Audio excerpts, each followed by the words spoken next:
ওম শান্তি। আজকে ৩রা জানুয়ারি ২০২৪। আমরা শুনছি প্রাতঃ সাকার বাংলা মুরলি। আজকের মহাবাক্য, এই মহাবাক্যে বাবা বলেছেন, মিষ্টি বাচ্চারা, বাবার হয়ে বাবার নাম উজ্জ্বল করো। তোমরা সম্পূর্ণ পবিত্র হলে বাবার নাম উজ্জ্বল হবে। তোমাদেরকে সম্পূর্ণ মিষ্টি হতে হবে। আজকের প্রশ্ন, সঙ্গম যুগে বাচ্চারা, তোমাদের এমন কোন চিন্তা রয়েছে যা সত্যযুগে থাকবে না?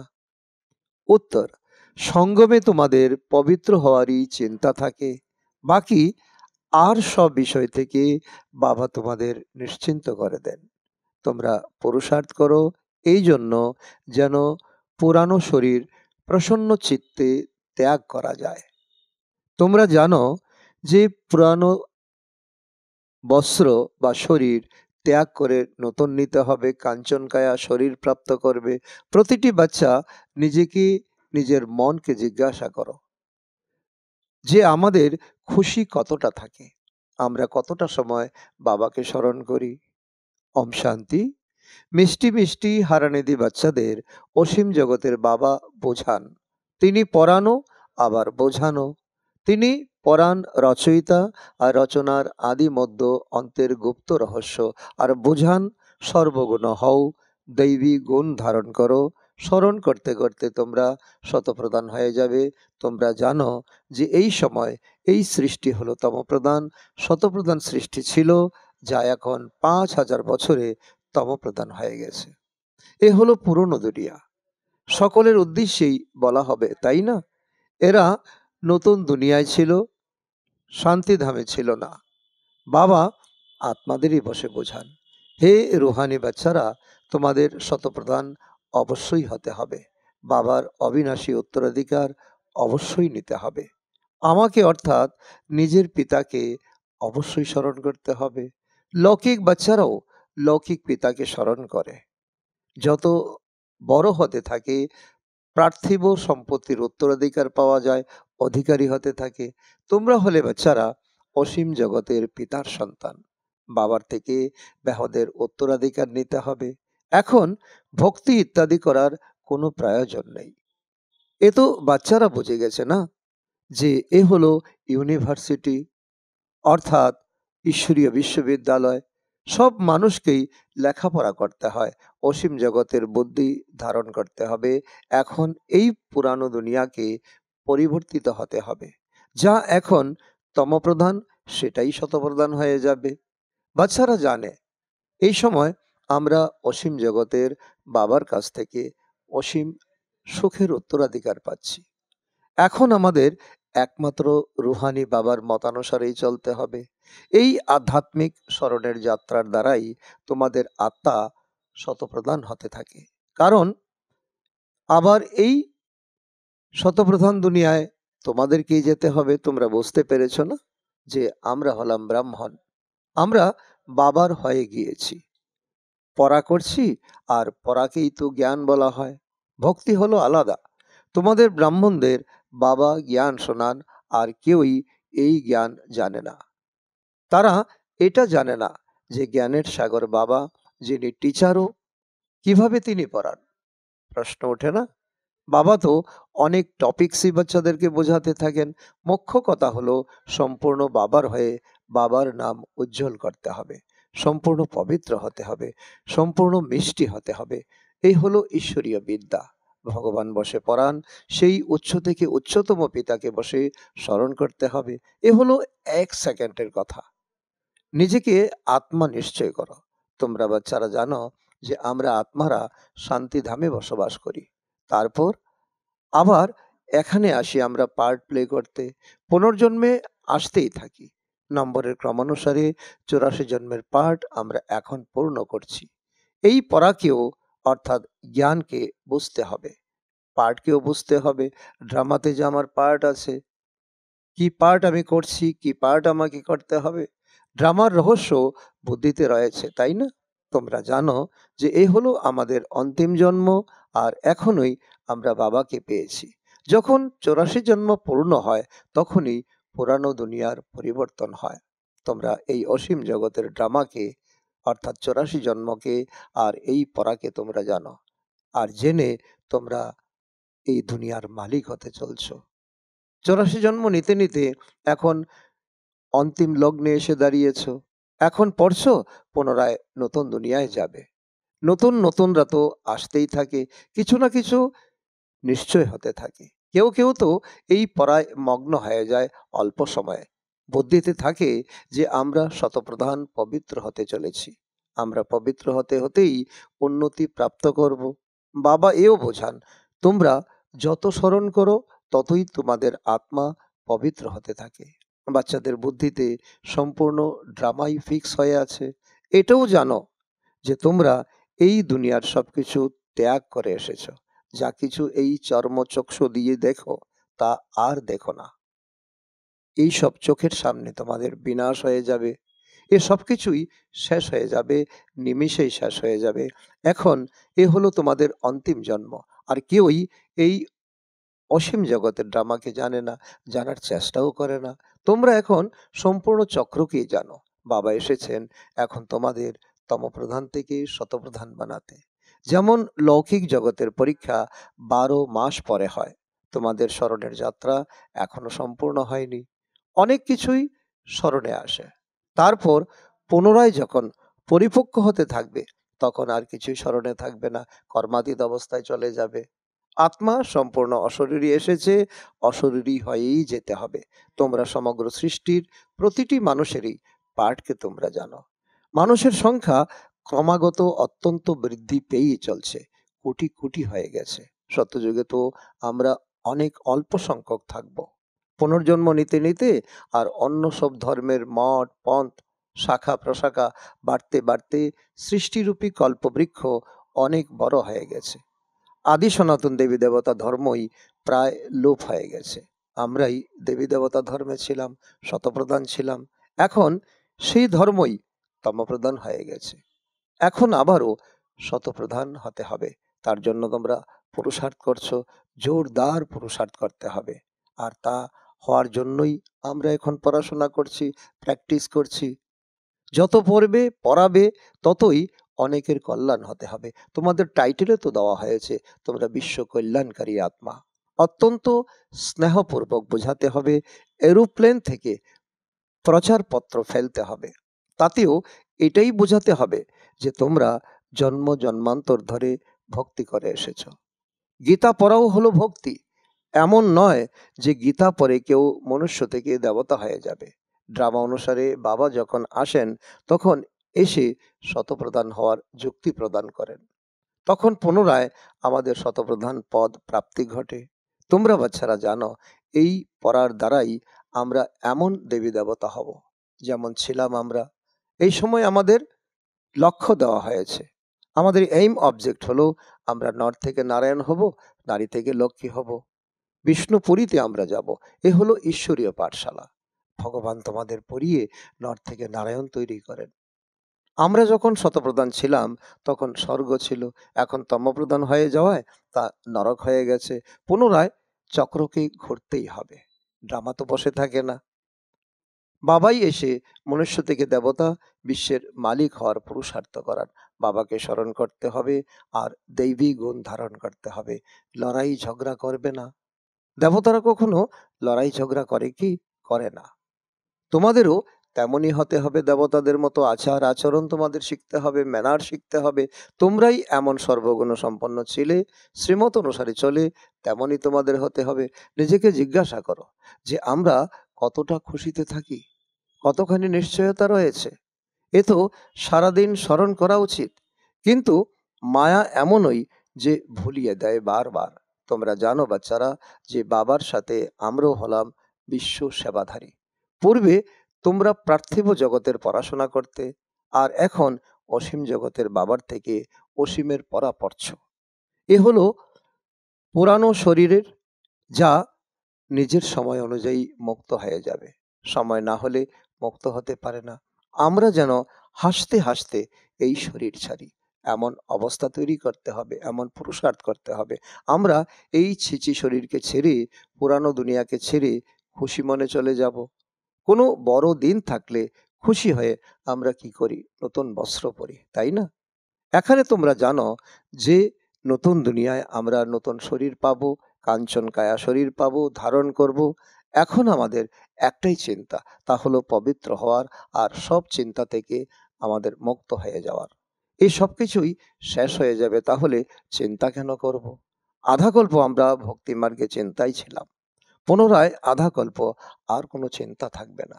বাকি সময় কিন্তু অতি অল্প সময়, পুরুষার্থের সময় এখন চলে যাচ্ছে। পবিত্র হওয়ার চিন্তা একটু রয়েছে, তারপর আর কোনো চিন্তা থাকবে না।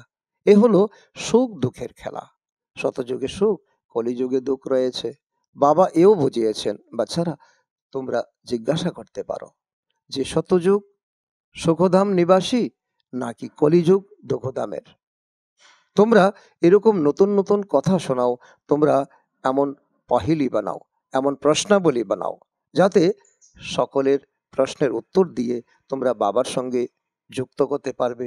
এখন অবশ্যই বলবে যে দুঃখধামের নিবাসী আমরা, আমরা তো সুখধামের নিবাসী নই। অত্যন্ত স্নেহপূর্বক জিজ্ঞাসা করো, যাতে মানুষ নিজেই বুঝতে পারে যে আমরা কোথাকার নিবাসী, আমরা কি স্বর্গের না নরকের। তারাই বলবে যে এদের প্রশ্ন করার যুক্তি খুব সুন্দর। যত বড় গণ্যমান্য ব্যক্তি হোক না কেন, ধনবান হোক না কেন, সকলেই কিন্তু হলো নরকবাসী, তাই না? যুক্তি দিয়ে বোঝাতে হবে, যাতে কেউ মনে দুঃখ না পায়। স্বর্গ তো নতুন দুনিয়াকে বলা হয়, এখন কলিযুগ হলো পুরান দুনিয়া। এই প্রশ্ন অত্যন্ত ভালো। সিঁড়ির চিত্রেও সব ক্লিয়ার রয়েছে। তোমরা সুখধামে রয়েছ না দুঃখধামে রয়েছ, এই হেল না এই হেভেন, ডিটি না ডেভিল, এসব জিজ্ঞাসা করতে হবে, প্রশ্নাবলী বানাতে হবে। অবশ্যই সত্যযুগকে ডিটি ওয়ার্ল্ড বলা হবে, কলিযুগকে নরক ডেভিল ওয়ার্ল্ড বলা হবে। জিজ্ঞাসা করতে হবে যে সত্যযুগ পবিত্র দুনিয়ার নিবাসী নাকি কলিযুগ অপবিত্র দুনিয়ার নিবাসী। যত বড়ই বিত্তশালী হোক না কেন, কিন্তু নিবাসী কোথাকার, যুক্তি দিয়ে বোঝাবে। এখন তোমরা জ্ঞান প্রাপ্ত করছো, পূর্বে এইসব কথা খেয়ালও আসতো না। এখন তোমরা বুঝতে পারো যে আমরা সঙ্গম যুগে রয়েছি, যারা কলিযুগে রয়েছে তারা পতিত নরকবাসী। তাই পুনরায় তোমাদের পবিত্র হতে হবে, তবেই তো ডাকে, হে পতিত পাবন এসো, এসে আমাদের পবিত্র করো। এই কথাও বোঝাতে হবে। তোমাদের কাছে কত অসংখ্য মানুষ আসে, কিন্তু তার মধ্য থেকে কোটিতে কেউ, আর তার মধ্যে কেউ বেরোয়। আমি অর্থাৎ পরমাত্মা যা, যেমন এবং যা শেখাই সেই অনুযায়ী কোনো বিরলতম ব্যক্তি চলতে পারে। কোটির মধ্যে কেউ ঈশ্বরীয় জ্ঞানকে ধারণ করতে পারে। প্রভাত ফেরিতেও এটাই দেখাও যে আমরা এই পড়ার অর্থাৎ জ্ঞানের দ্বারাই স্বর্গবাসী হতে চলেছি। শতযুগ ত্রেতা দ্রাপর কলিযুগ, এইভাবে চক্র ঘুরতেই থাকে। সুখানিচ দুঃখানিচ চক্রবৎ পরিবর্তনতে, তাই না? তোমাদের বুদ্ধিতে সম্পূর্ণ চক্র রয়েছে। পুনরায় তোমরা সুখদাম শান্তিদামের মালিক হও। সুখদামে দুঃখদামের নামও থাকে না। যদি পড়া সম্পূর্ণ না হয়, তাহলে পদ প্রাপ্তি কম হবে। এ তো সাধারণ কথা। তাই বেহদের পড়া পরে বেহদের আশীর্বাদ নিতে হবে। শুধুমাত্র নিজেকে আত্মা মনে করে অসীম জগতের পিতাকে স্মরণ করতে হবে। এই হলো তোমাদের একান্ত পুরুষার্থ। বাবা অতীব মিষ্টি, ওনার ডাইরেকশন হলো দেহসহ দেহের সর্ববন্ধন থেকে মুক্ত হয়ে যাও। আত্মা হলো অবিনাশী। অতি শীঘ্র শরীর ধারণ করা, আবার তৎক্ষণাৎ শরীর ত্যাগ করা। খুব দেরি লাগে কি? না, লাগে না। এই সময় তো দিন প্রতিদিন সবাই তমপ্রধান হয়ে পড়ে। যখন আমরা শতপ্রধান ছিলাম, তখন আমরা লম্বা আয়ুষ্কালের অধিকারী ছিলাম। সত্যযুগে আমাদের আয়ু ছিল ১৫০ বৎসর, আর অত্যন্ত অল্প সংখ্যক ছিলাম, অর্থাৎ যমুনার কিনারে আমাদের স্বর্গ দুনিয়া ছিল। অন্য কোনো ধর্মই ছিল না। এক রাজ্য, এক ভাষা, এক ধর্ম, আদি সনাতন দেবদেবী ধর্ম তোমাদের ছিল। তোমাদের আয়ু এখনের পুরুষার্থের দ্বারাই বৃদ্ধি হয়। যতই স্মরণ করবে ততই তোমাদের আয়ু বৃদ্ধি পাবে। যখন তোমরা শতপ্রধান ছিলে, তখন তোমাদের আয়ুষ্কাল অনেক অনেক বড় ছিল। কিন্তু যখন থেকে নিচে অবতরণ করছো, তখন থেকে আয়ু কম হয়ে গেছে।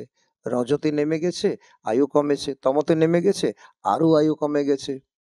যেমন জল সেচের ঘানি একদিক থেকে পাত্র ভরে আর অন্যদিকে খালি হতে থাকে। এও হলো অসীম জগতের জল সেচের ঘানি। তোমরা এখন পূর্ণ হচ্ছ। পূর্ণ হতে হতে যখন তোমরা সম্পূর্ণ হয়ে যাবে, তখন আবার ধীরে ধীরে খালি হতে থাকবে। এর সাথে ব্যাটারির উদাহরণও দেওয়া যেতে পারে। এখন আমরা শতপ্রধান হয়ে যাই, তারপর পুনরায় 84 জন্ম নেই। আধা কল্প পরে রাবণ রাজ্য শুরু হয়। রাবণ রাজ্য সকলেই রাবণ রাজ্য সকলেই নরকবাসী বলা হবে। এই সময় কেউ শতপ্রধান আত্মা নেই, পুণ্যাত্মা নেই। পরে যারা আসবে তারা তো নরকেই আসবে। প্রথমে তোমরাই স্বর্গে যাও, স্বর্গ দুনিয়াতে যাও, বহিস্তে যাও। এ হলো তোমাদের বাবার থেকে পাওয়া ভক্তির ফল। এই জ্ঞান তোমরা ধারণ করে স্বর্গের মালিক হতে চলেছ। মনে করা হয় যে অনেক ভক্তি করেছে, তাই জ্ঞানও সঠিকভাবে নিতে থাকে। এইসব রহস্য বাবা তোমাদের বোঝান, তোমাদের আবার অন্যদেরকে বোঝাতে হবে। মনুষ্যরা তো অনেক পাপের পর পাপ করে চলছে। এখন বাবা এসেছেন, তোমাদের জ্ঞান দান করছেন। বাবা যখন আসেন, এসে তখনই তোমাদেরকে পড়ান। এতদিন পর্যন্ত একথা জানা ছিল না। ক্রমাগত পাপাত্মাই তোমরা হয়ে গেছো। পুণ্যাত্মা কিভাবে হয়, আর পাপাত্মাই বা কিভাবে হয়? কারা শতযুগ নিবাসী আর কারা কলিযুগ নিবাসী, কিছুই তো জানা ছিল না। এখন বাবা ধীরে ধীরে তোমাদেরকে মাস্টার জ্ঞান সাগর বানিয়েছেন, বাবা বুঝিয়েছেন। বাবাকে অগ্নিশিখাও বলা হয়। তার মধ্যে লাইটও রয়েছে, আবার মাইটও রয়েছে, অর্থাৎ শক্তি রয়েছে। যখন লাইটে আসো, তখন আত্মা জ্যোতি জাগ্রত হয়। তখন তখন মাইটও আসে তোমাদের মধ্যে। আত্মিক স্মৃতি আসলে অটোমেটিক তোমার মধ্যে লাইট আসবে, তোমার মধ্যে শক্তি আসবে।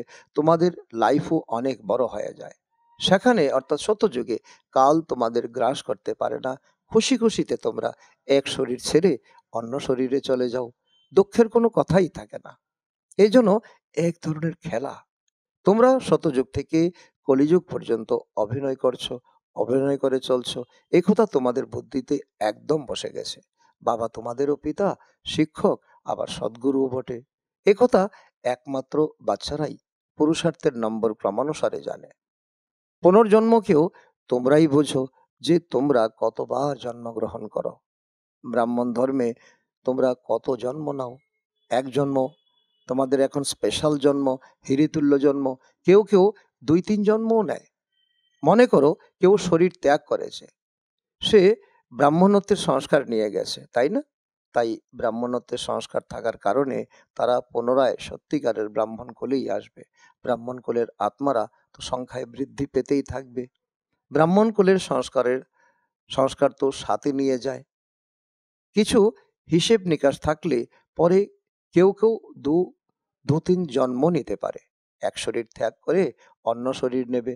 আত্মা ব্রাহ্মণ কুল থেকে দৈবী কুলে যাবে।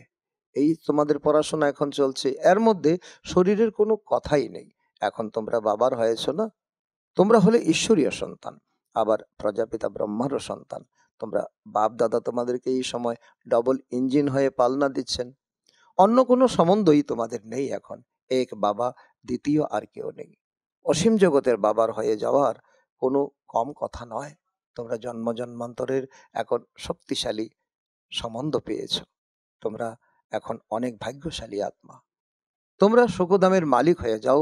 যদি তোমরা শুধু মহান পিতাকেও চিনে নাও, তাহলেও তোমাদের নৌকা অটোমেটিক পার হয়ে যাবে। আচ্ছা, মিষ্টি মিষ্টি হারানেদি বাচ্চাদের প্রতি মাতা পিতা বাপদাদার স্মরণের স্নেহ সুমন আর সুপ্রভাত। আত্মাদের পিতা তার আত্মারূপী বাচ্চাদের জানাচ্ছেন নমস্কার। আমরা আত্মারূপী সন্তানরা আমাদের মাতা পিতা বাপদাদাকে জানাই স্মরণের স্নেহ সুমন এবং সুপ্রভাত। ধারণার জন্য মুখ্য সার: 1 নম্বর, নিজেকেই নিজে প্রশ্ন করো যে আমাদের খুশি কতক্ষণ থাকে। নাম্বার সর্বগুণ সম্পন্ন ছিলে, এখন শ্রীমত অনুসারে চলে আবার হতে হবে। এই নিশ্চয় কতখানি রয়েছে। আমরা কতখানি শতপ্রধান হয়েছি। দিন রাত শতপ্রধান হওয়ার চিন্তা থাকে কি?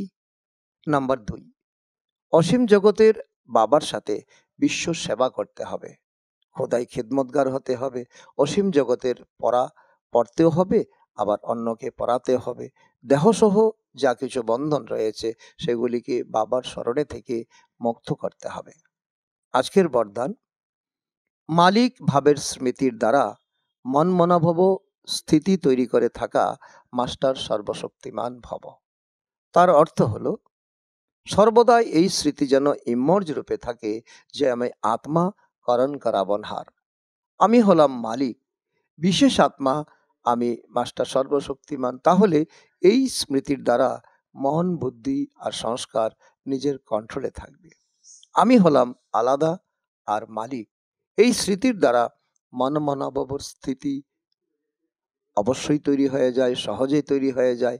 এই ডিটাচমেন্টের অভ্যাসের দ্বারা তোমাদের কর্মাতীত স্থিতি বানিয়ে দেয়, কর্মাতীত স্থিতি তোমাদের হয়ে যায়। আজকের স্লোগান, গ্লানি বা ডিস্টারবেন্সকে সহ্য করা আর সমাহিত হয়ে নেওয়া, অর্থাৎ রাজধানী নিশ্চিত করা। আচ্ছা, ওম শান্তি।